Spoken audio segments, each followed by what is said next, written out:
Starting from scratch with enterprise cybersecurity. I'm Tonya Hall, and joining me is Jason Hart, CEO of Fresh Security. Welcome, Jason. Hi, Tonya. Congratulations on your new startup. Tell us about what you do at Fresh Security. So the key objective with Fresh Security, also FreshSec, obviously the abbreviated name, is the whole rationale of starting it was the security industry is getting more complicated. And we see every single day on LinkedIn and social media, the complaints or the CISOs getting more bogged down in doing their day-to-day job. So the core objective is to make security a part of doing business, to make it a part of the business process. The ability for anyone without any security background or knowledge to understand the true risk of their organization. So basically for our service to be a human and to talk to you like a human as opposed to a technical geek. What is missing from the enterprise cybersecurity industry today? Where are the gaps? Where do I start? Crikey. So if you go back to the fundamental basics, information security should be about people, technology, and process. Today's industry is focusing on the technology, the geeky ones and twos and the zeros. And it's not actually looking holistically the risk across people, technology, and process. So where we're different in Fresh Security is we start with the people. What is the risk of the individual? Who are the riskiest users in the organization? And we do this in a way where there's no technical implementation required whatsoever.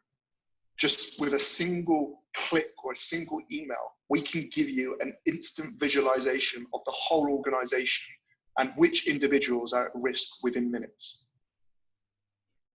If C-level executives, to your point, were to conduct an audit of their cybersecurity strategy and infrastructure, what should they be looking for? Solving real world security problems, fixed in any way anyone can consume. So if we look at the problems today, it's about password reuse. Every single major security breach that happens in the world, it's because the bad guy or the actor has basically gone in under low-hanging fruit.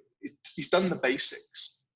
So, it's not necessarily about the geekiest security technology, but it's about an organization implementing the basics and doing the basics properly. Very few organizations in this world are actually doing the basics consistently and in the appropriate way.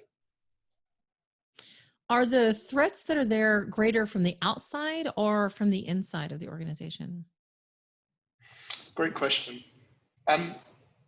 The largest threats or the biggest threats are people. People, we're the biggest problem.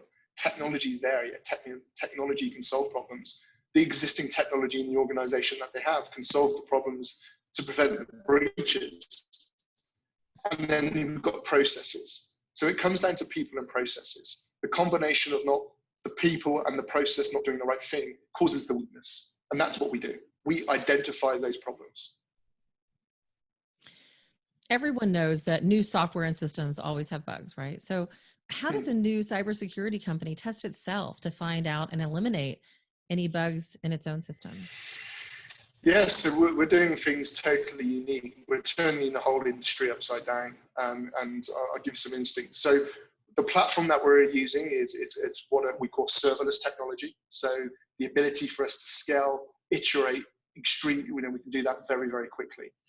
In addition, the benefits of using serverless, there's added benefits around security architecture and the platform and service. The nature of myself and my team, security has always been in our DNA. So it's, by default, you get multi-factor authentication, two-factor authentication, you get geolocation. So all of the stuff which is becoming the norm, but not quite the norm, is default. All the data at rest in transit is encrypted. Everything is just there invisibly, transparently to the individual. But more importantly, what we're doing as well, I don't have product managers in my business. What we have is what we call a transparent roadmap, which you can find on our blog and our website, where every week and every month, we actually put the roadmap and we present it to the world. And we allow the customers to vote on the feature and the function that they require in the product. So the service, the offering that we're providing is driven by the need of the customer and the user. It's not us saying, oh, look, World, you need this next whizzy bang thing. We actually get the community and our customers to tell us what they need in an automated way. What role does artificial intelligence play in either posing threats or in fighting, eliminating them?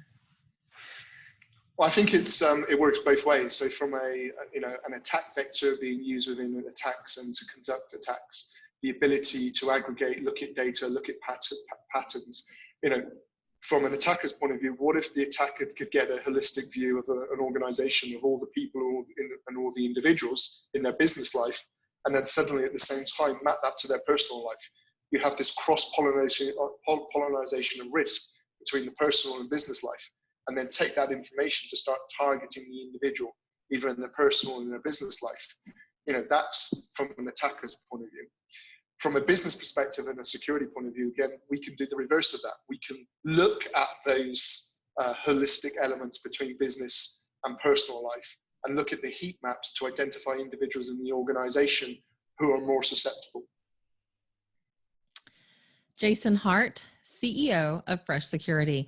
If somebody wants to connect with you, Jason, maybe they want to find out how to keep their organization more secure, how can they do that? Yeah, on all social media sites. So the best way of connecting with us is hello FreshSec, or you can find us on freshsec.com, or you can reach me on LinkedIn. Sounds good. And find more of my interviews right here or at tonyahall.net. Thanks for watching.